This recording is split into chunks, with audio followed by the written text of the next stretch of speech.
What's good? This is Nigel. Thanks for tuning in to another episode of the Uplift Fitness Club podcast. If this is your first time tuning in, or if you're not subscribed or following the channel, please be sure to follow the podcast on any platform that you're listening on. Here we talk about fitness, finance, and motivation. So if that's something that you're interested in, definitely you want to follow so you can be aware anytime we drop new content. Also, please share the platform, share the podcast with anyone you feel like the content may help. We drop new episodes every single Tuesday faithfully. So with no further ado, let's get it. So we get there, right? I got him in the corner, right? So Vanders is already to me, right? Because he got the locker. He ain't got nowhere to go. He's locked. He locked in the corner, right? Yeah. Brandon, he was like, "Oh, I didn't even say like, all right, we get in the fight or yo, what's up?" Nothing. Yeah. Like he already seen the look in my face. I pretty much gave him the head nod. He gave him the head nod. Like we fighting. Yeah. Like, this. Yeah. Okay. We locked in. Okay, we fighting. Yeah. It's what it is. He already know why I was walking up. I remember him vaguely like, all right. He kicked off his shoes. He had like his shoes. He took his shoes off. He took his shoes off. He had them like halfway on. Kicked his shoes off. He threw the first punch. I remember him throwing like a right straight. I came around, dodged it right. I got to get it on the camera, guy. Yeah. Dodged and I gave him an overhand right. And I remember fully connecting too. Thought I killed him. Thought I killed him. I thought he was dead. I won the fight from the first hit. It was already ready. What's going on, people? This is Nigel. This is Brad. And this is the Uplift Fitness Club podcast. I learned delivery off of my grandfather, man. It was a tough lesson. How you learn delivery off your grandfather? So running back. So it's actually I learned from my grandfather and my grandmother on my father's side. So my grandfather, this is my mother's father, and I also learned that from my father's mother, right? Just small things, mannerisms, delivery, as a sign of respect, right? So as a kid, I go to my grandma's house. I don't even know how I learned it, but it was always a yes ma'am environment, right? Yes ma'am, Yeah. no ma'am. I don't even know why. I don't know if my dad had pulled me aside. I don't remember any conversations, but I just remember the atmosphere. I always had to be super mindful of my delivery and my mannerisms and what I'm saying and how I'm acting, right? Because I'm at grandma's house. I can't be acting crazy. Grandma, I never seen grandma crazy, but I know she can get there. Yeah, I don't know how I knew that. I don't know if it was just I can just feel it in my grandma's spirit. But I just knew it can go left if my delivery is off. This your dad's mom? This is my dad's mom. Okay. And I'd be like, hey grandma, can I was scared to ask her if I can get something out of her fridge. Like just sitting there on the my couch. grandma with the sweetest lady, like my grandma had never did nothing to me, bruh. Yeah. But my delivery had to come correct. Grandma, ma'am, Excuse me. Can I please have some milk for my bowl of cereal? You got a dry bowl of cereal right in front of you. And before I even pour that dry bowl of cereal in there, I'm asking her in increments, man, may I have some cereal? One day she said, yes, baby, you have some cereal. Cool. You gotta start with the bowl. I said, ma'am, can I have a bowl? May I have a bowl? Why he want a bowl? Boy, go You don't go grab that bowl. Ma'am, can I have some cereal? You building the cereal. Ma'am, now that I have the cereal in the bowl, can I have some milk? If you'd be so kind, Grandma, please. Now your cereal getting soggy. Yes. Ma'am, can I please have a spoon? Yeah, man, and I don't know. I don't know if it's one of those things I just picked up on, or like I said, if I got pulled aside and they, have a conversation. I doubt that because my pops, he's not even like that. Somebody that really lead by example, right? My father, somebody lead by example. So I'm pretty sure I just seen how my dad was moving, and I just acted accordingly. Yeah, I feel like I learned.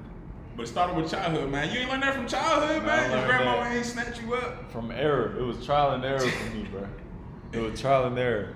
I don't even know, honestly, bro. I can't even see you as a little kid right now. Hey, bro, but you knew me in elementary school. Yeah, I did. So when I came, I don't know if we ain't had the same class. Nah. It was just recess legendary.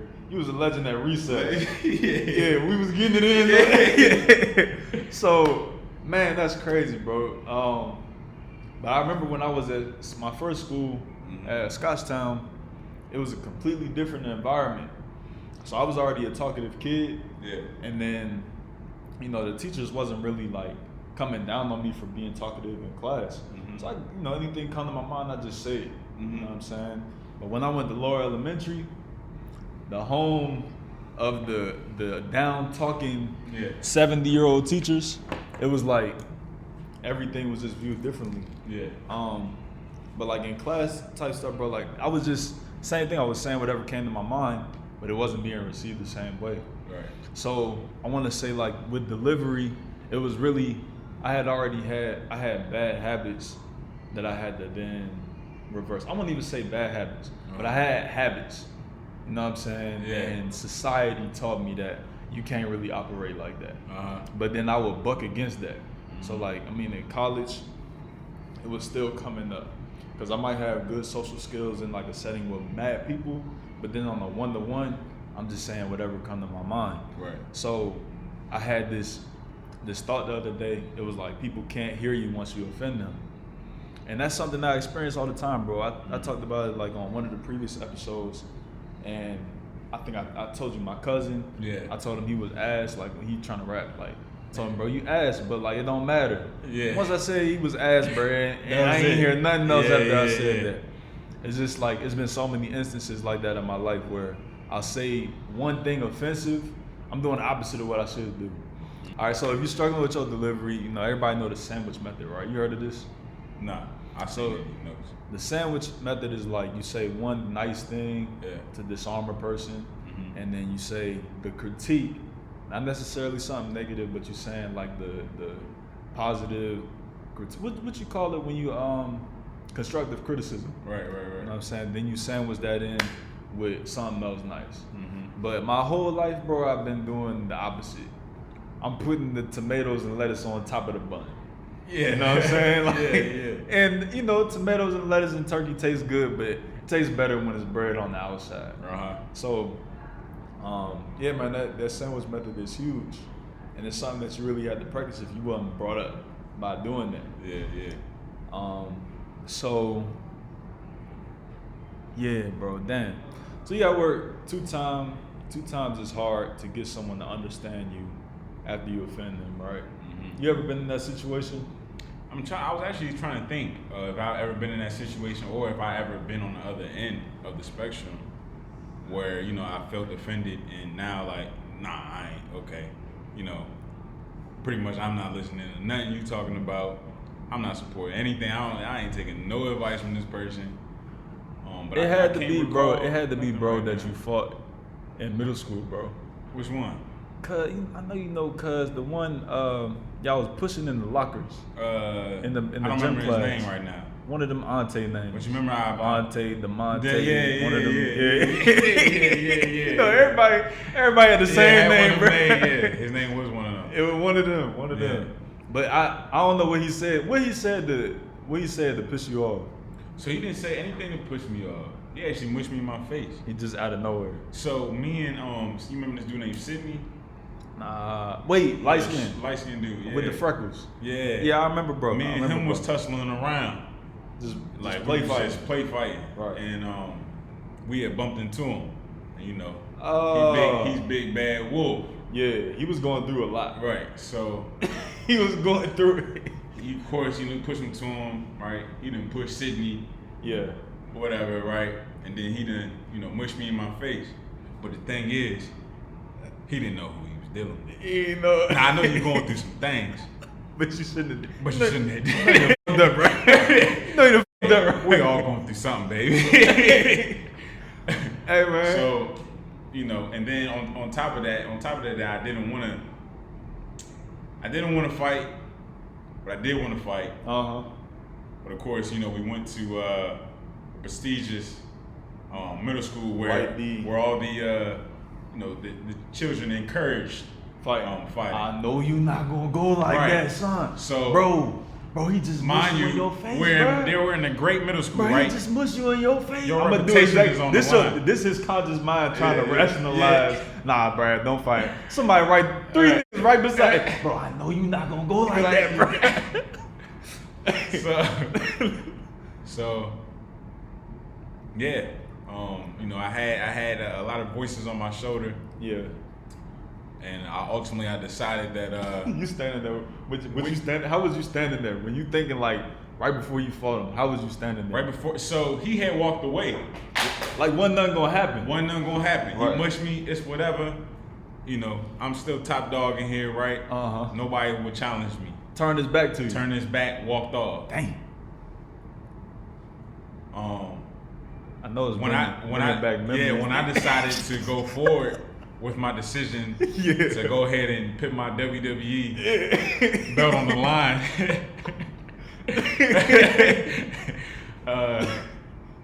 I just remembered, I just finished putting my shoes on, like, all right, fuck it. It's going down today. They want to see a fight. Yeah. These motherfuckers want to see a fight. I'll show you a motherfucking fight, right? I walked over there to his locker. His locker was right by Brandon Mead's. Oh, yeah. He had a little corner locker. Shout out Brandon. Shout out to Brandon Mead, man. We ain't spoken in a while. Hope we doing good. Hey, bro, I done finally cracked this motherfucker. Hey, y'all know how to turn the TV on? Yeah, man. I finally cracked this motherfucker. Just right now? Just now. Dang. From 2 feet. You know how many times I'm gonna drop this motherfucking phone, bro? They dropped from the table for the pocket. My pocket, nigga. Damn. This dropped a foot and a half. It ain't never cracked. This phone was undefeated. Hey, and that's what happened to Nah, it ain't on. It ain't on. Yeah, I'm man. not the phone. I'm getting a new phone. That's all I needed. One crack. My girl talking about she need a new phone. She need a new Apple Watch. She messed up her Apple Watch. I'm like, how much the Apple Watch is? $500. You can get the Apple Watch. Hey, look, Black Friday, something. Man, they don't be having no sales on the something good out. stuff. Apple Watch is not necessary. Anyway, what happened to Devontae? So we get there, right? I got him in the corner, right? So Vanders is already to me, right? Because he got the locker. He ain't got nowhere to go. He's locked. He locked in the corner, right? Yeah. Brandon me was like, "Oh, cleared away." I already had game. Look, I didn't even say like, "All right, we getting in a fight," or "Yo, what's up?" or nothing. Yeah. Like he already seen the look in my face. I pretty much gave him the head nod. He gave him the head nod. Like we fighting. Yeah, like this. yeah. Okay. We locked in. Okay, we fighting. Yeah, it's what it is. He already know why I was walking up. Because he already know what he did. Right. So immediately he's already kicking in on the shoes, locking in like this going down. Mm-hmm. So I'm like, all right, cool. That's what he wanted. Yeah, that's what he wanted. He got what he wanted. So boom, he open up. They about to walk through. Yeah. So what the fuck happened in the fight, man? So look. Walked up on bro, gave me the head nod, like it's going down. Yeah. I remember him vaguely like, all right. He kicked off his shoes. He had like his shoes. He took his shoes off. He took his shoes off. He had them like halfway on, just about to put them on type thing. He's so like, he all right. decided it'd have been better Kick to him have off, yeah. no shoes No on. shoes on. Slipping around and once again, a man of many things. We talking about he didn't know who he was dealing with, right? The babyface assassin. Anyways, kicked the shoes off. He threw the first punch. I remember him throwing like a right straight. I came around, dodged it right. I gotta get it on the camera, guy. Yeah. Dodged and I gave him an overhand right. And I remember fully connecting too. Thought I killed him. Thought I killed him. Thought he was dead. I won the fight from the first hit. It was already wrapped. It ain't no way. I didn't even hear the crowd. But I know everybody was watching. Oh! I didn't hear anything until it was over with. Yeah. Well, actually, no. Some of my senses came to light because I connected it with the overhand right, and my hand got caught in his mouth. He bit your hand. He bit me. Dang. I mean, he bit me. Bit the stuff. Bit the shit out of me, right? He was definitely going through something. So now, as he's biting me and we're grappling, my hand, he's holding me, right? Yeah. I got That's him when locked I in seen as well. I didn't know what was going on. Right. Y'all ended up by my locker, bro. Yeah. So now his head in my locker. Yeah. I'm like, man, what the hell going on? I got hit my hand. So my hand is like this in his mouth. And he biting. He's biting it, right? So pretty much, think of an overhand right, boom, connected. As soon as I connected, I was opening my hands up to kind of push off, yeah, right? To create that separation again. But my hand goes in my mouth. He's holding me, right? Oh, yeah. So I'm like, all right, I'm trying to get him off of me. Now I'm banging his head against the locker, right? Banging his head because he biting me. 13 years old. Yeah, 13 years old. If he'd have let go, I'd have stopped banging it, maybe. I'm banging his head against the locker, right? That ain't work. Bang, I think I hit him at least 2-3 times, bang against the locker. Yeah. Now I'm just connecting with less. Bow, just hitting the mess out of his head like a drum roll. We created some more separation. I remember, we exchanged some combinations. I think he might have called me. I didn't call him. Man, how we get here, man? And then pretty much the fight was over. How we get here? Because I asked you, Yeah. What did he say to make you? Oh, yeah. So think about it like this, bro. Let's say it did just happen like that. Right. He mushed you. He walked up, you bumped him, he mushed you. Right. That's technically what happens to people when you verbally attack them, so to speak, right? Right. So when you say, oh, you ain't nothing, or you can't do this, some people feel like, oh, he's attacking me. You know what I'm saying? So that's basically, you just mush them in the face. Right. So now how they respond, they're gonna be in defense mode. They're gonna put their guard up. Yeah. Somebody was talking to me who's a lot smarter than me. Right. They said that your amygdala is basically non-responsive. And apparently that's the thing, that's the center in your brain that's responsible for self-regulation, or basically just acting like an adult, like being reasonable, being rational.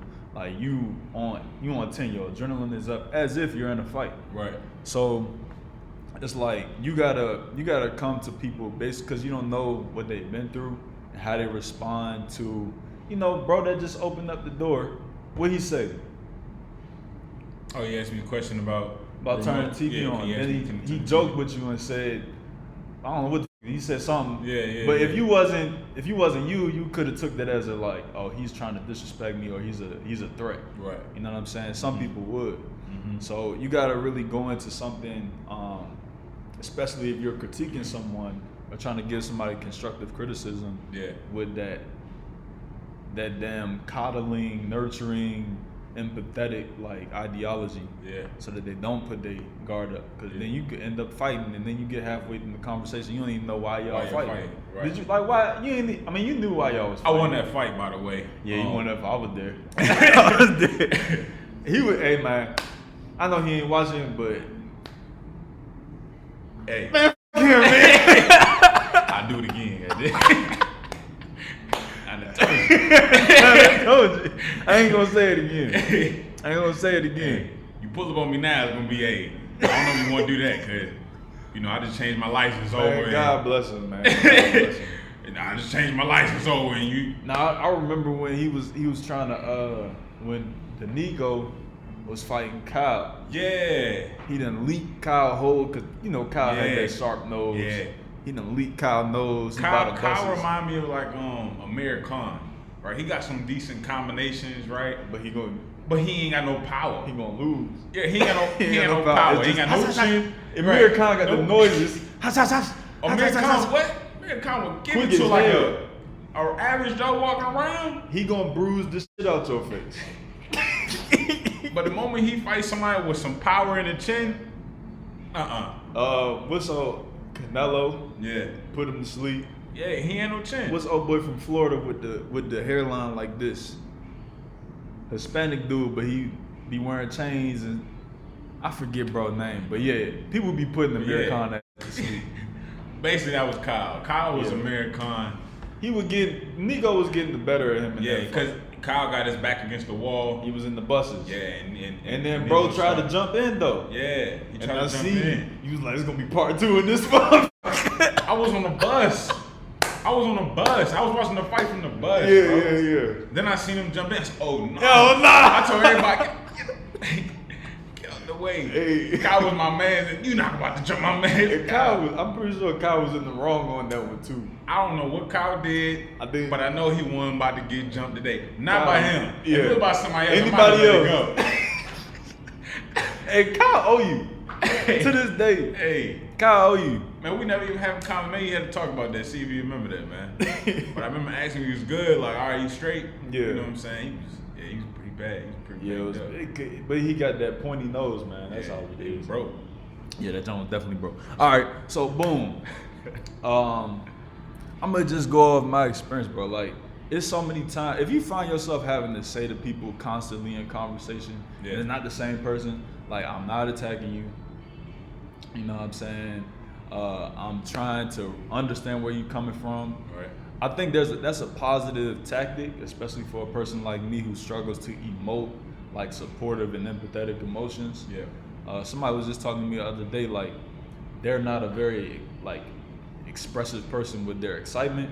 So when they out at the club or they out with their friends always ask them like, "Are you having fun?" Yeah. And they have to verbalize it because they're not going to show it on their face. Yeah. So I don't know if it's by virtue of me being the larger black man or me being, having bass in my voice. I might feel like a authoritative figure. But sometimes, or just the language I choose to use or how I approach situations, people oftentimes feel like I'm attacking them. So I had to reassure that person, if you're not tapped into empathy, you got to be reassuring. Right. You know what I'm saying? Especially when you're dealing with people who oftentimes they're normalists and go straight into victimization. You ever dealt with somebody like that? Man, yeah. A lot of people like that, man. First response, boy. And I actually, there's no telling what their past experiences and, what kind of traumas they've been through to develop those traits. Yeah. But that's like my least favorite people. Like, bro, people that don't take accountability. Can't stand it, bro. Yeah, can't stand it. And it's like the playbook for victimization is like thousands of years old, and everybody got the same playbook. Like, you could predict what's gonna happen before they even do it. Mm-hmm. First thing they're gonna do is they're gonna deflect. They're not gonna take accountability in the first place. Yeah. They get completely in the wrong. You Yeah. say, "Hey, you did this and this and that." Well, I don't know what you're talking about. Yeah. But last time when you was doing this, Yeah. like, bro, you already that's page one. Right. So how do we navigate that? Like, how do you tend to deal with people that automatically jump on the defense even if they're in the wrong?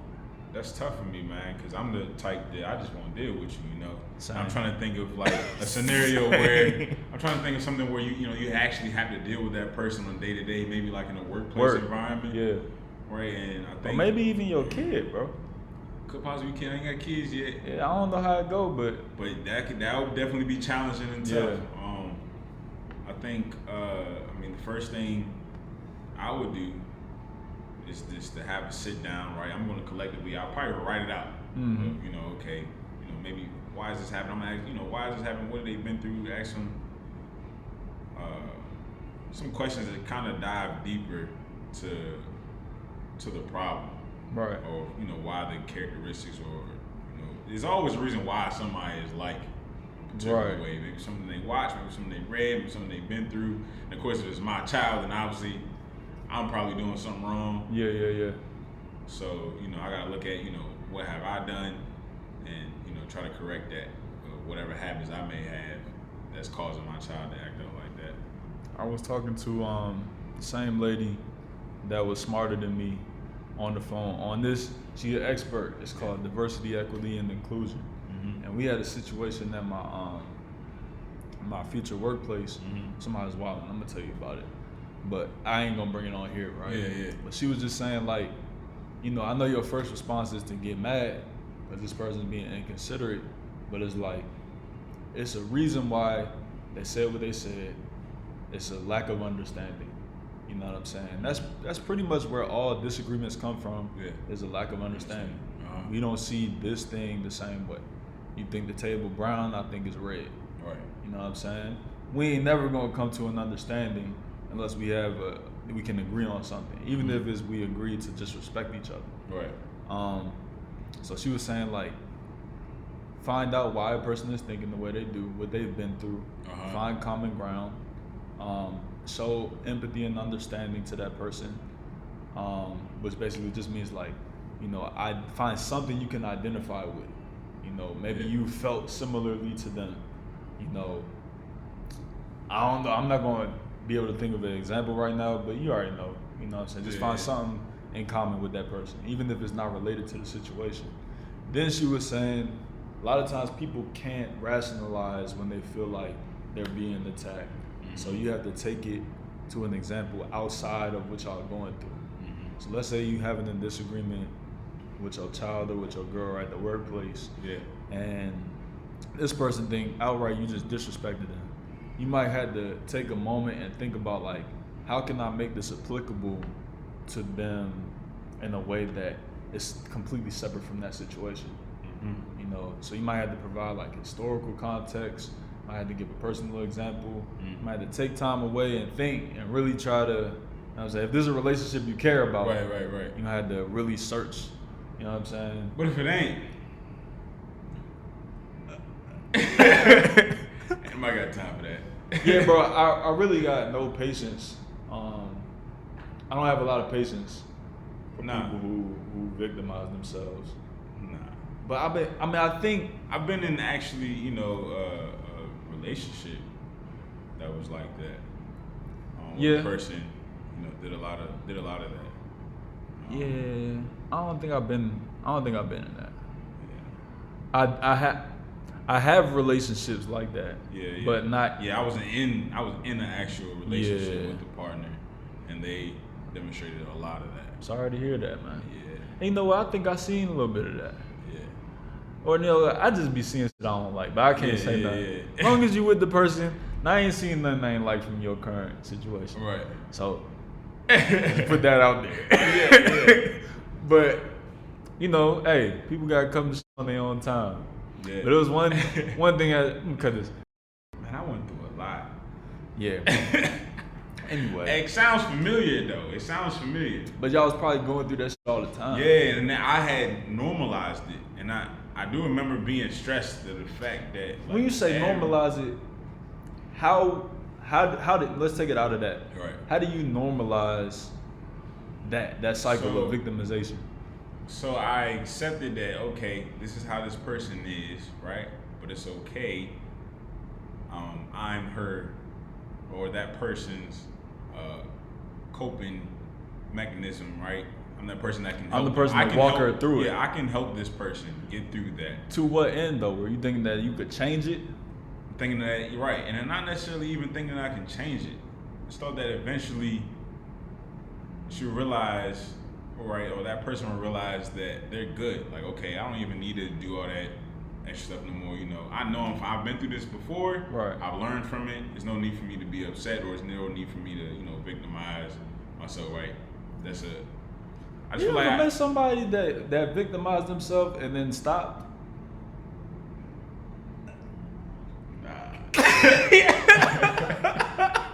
But see, this comes from, you know, an immature, you know, mindset, right?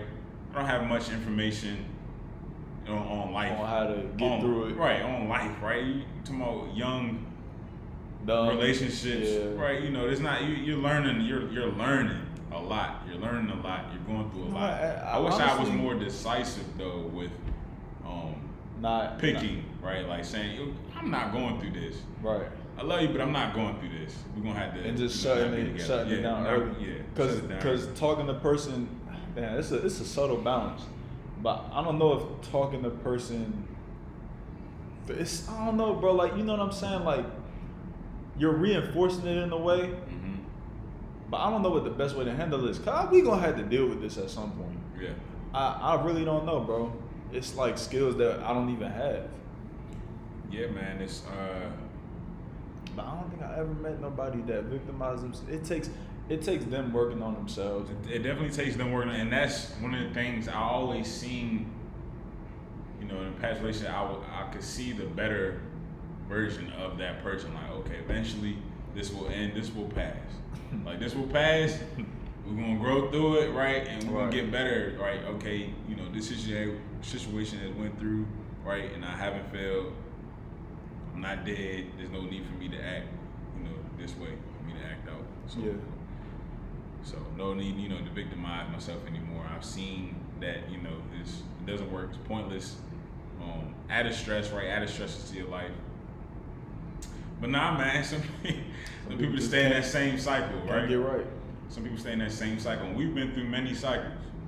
Been in a cycle, come up out of it, right? Yeah. Been through a cycle, we come out of it, right? You gotta get new tools, right? Gotta get new tools.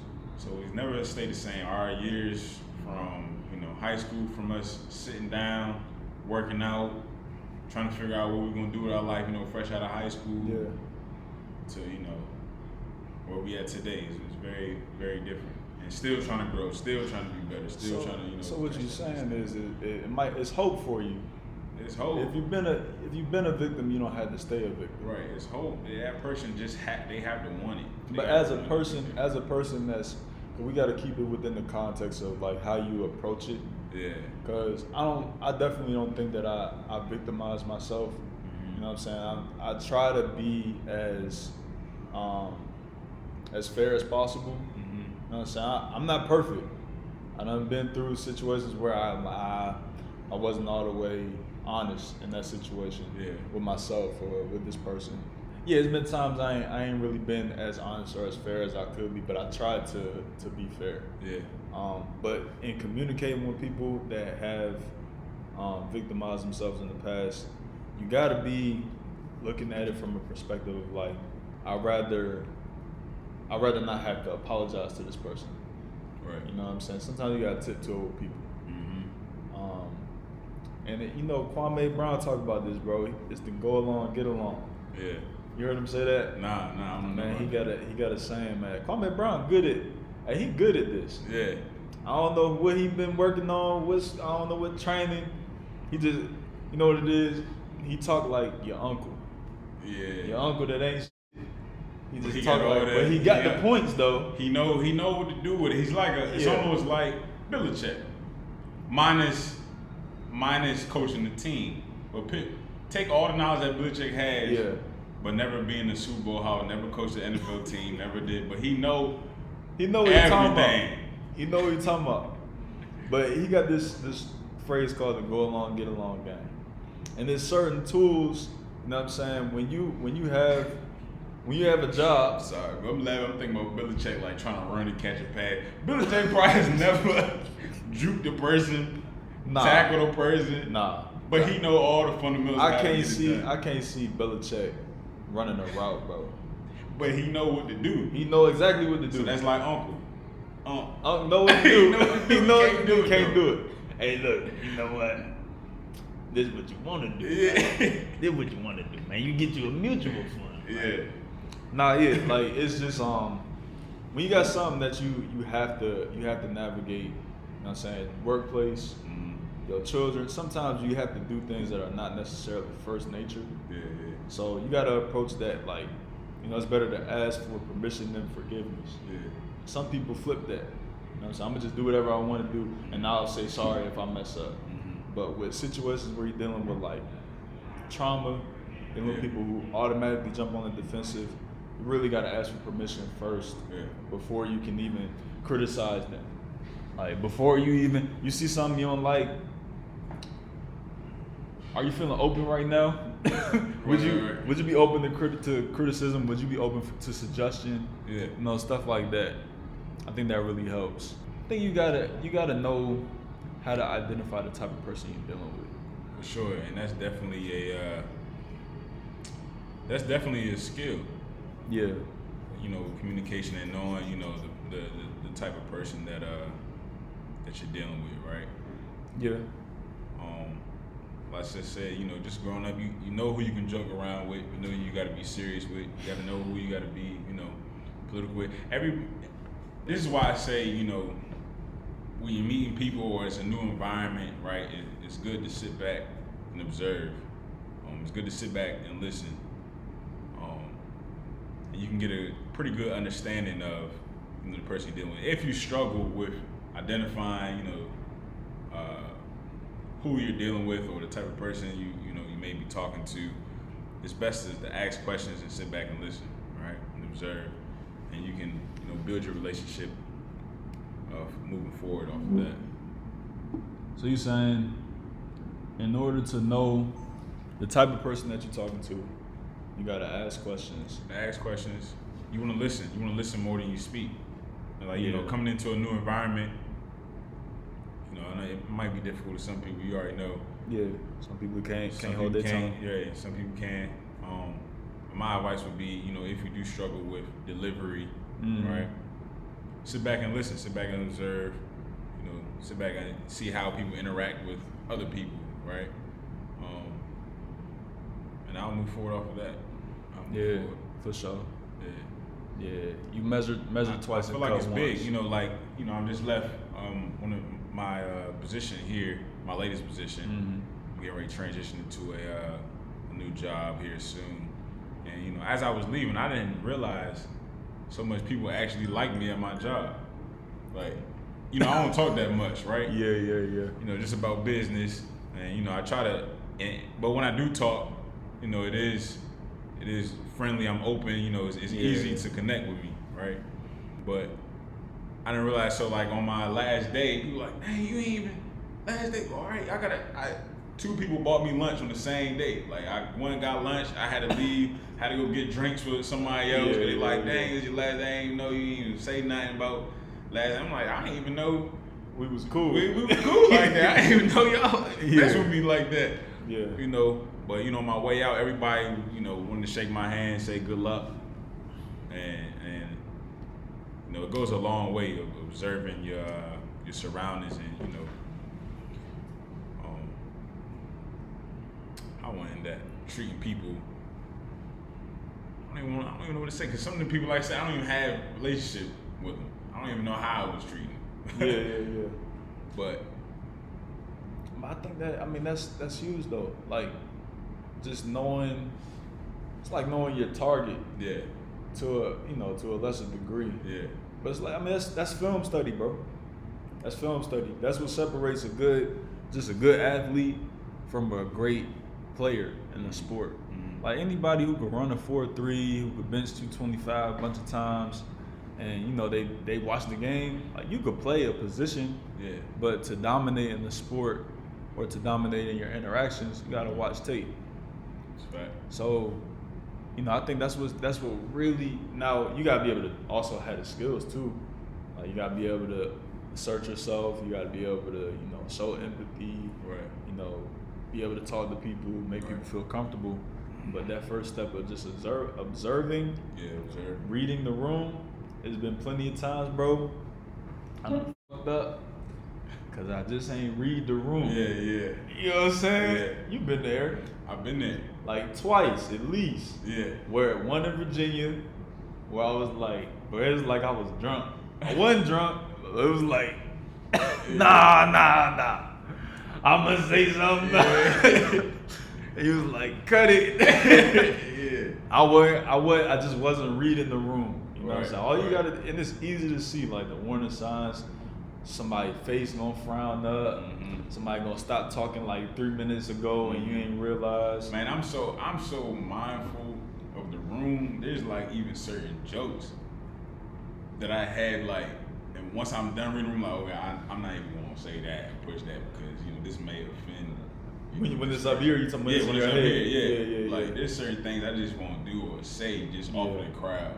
We don't sure. all have the luxury of being, Dave Chappelle. Yeah. You just take everything as a joke. Yeah, right. You can go up there, he can say whatever he want freely, Yeah. But yeah, it's definitely a skill reading the room and being patient and working on that delivery, man. Talking about, man, you like Le'Veon Bell, bro. At the line of scrimmage in 2016. That's for sure. Just reading the block.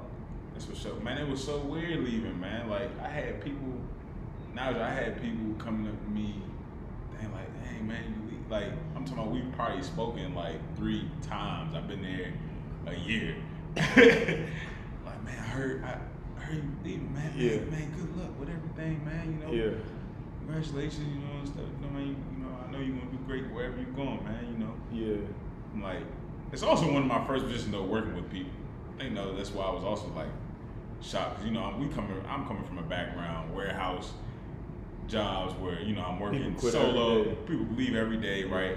You're doing a lot of solo work. Yeah. Not really communicating with a lot of people throughout the day. To an environment where I'm working, I'm having meetings, I'm talking to people on a regular. Yeah. This was probably my first position like that.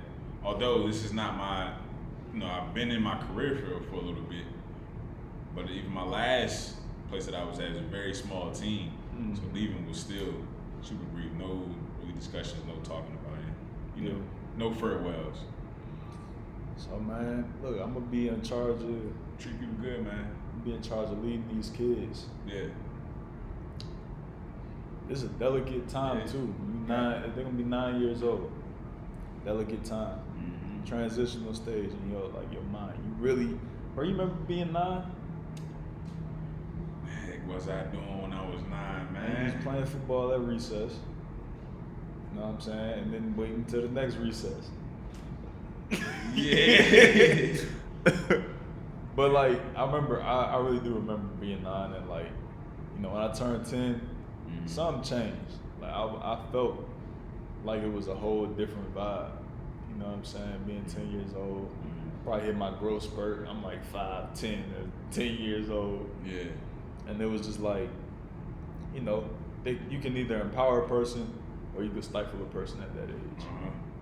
So I think a lot of these tools, man, empathy, understanding, reading the room, observing, can really lend itself to you gaining respect, because you can't fake it. So you can't fake a relationship with nobody. You gotta build that thing. That's for sure. Yeah. Man, 10 years old, man, I think I was, confidence was at an all-time high at 10, man. I think I was turning it up on the recess during that time. Boy. I was a prodigy. Yeah. 10 years old, you couldn't tell me. I had them Jordan jerseys. I was you had the T-Mac. I ain't had the T-Mac. Oh, okay. I had all Jordan. I had the AI jump. Okay. And like 3 colors. Yeah. I had a whole rotation, bro. My cousin had the T-Mac thing, man. I think he wore that Every jersey. day. Every day. In the middle of the winter. T-shirt on T-shirt. Hell yeah. T-Mac. Hell yeah. T-Mac, yeah. Boy, I had in my closet, I would have the combos. Like, I'll wear this jersey with this T-shirt. Yeah. I wasn't washing nothing. Yeah. I got the white Jordan jersey with the red shirt. Yeah. The red Jordan jersey with the black shirt. Yeah. Boy, every week, you was liable to catch me in the new, man. It was a good time, though. Yeah. Good times. Write it down. You can't wait your whole life to make a change. Believe in yourself. Innovate with integrity and intentionality.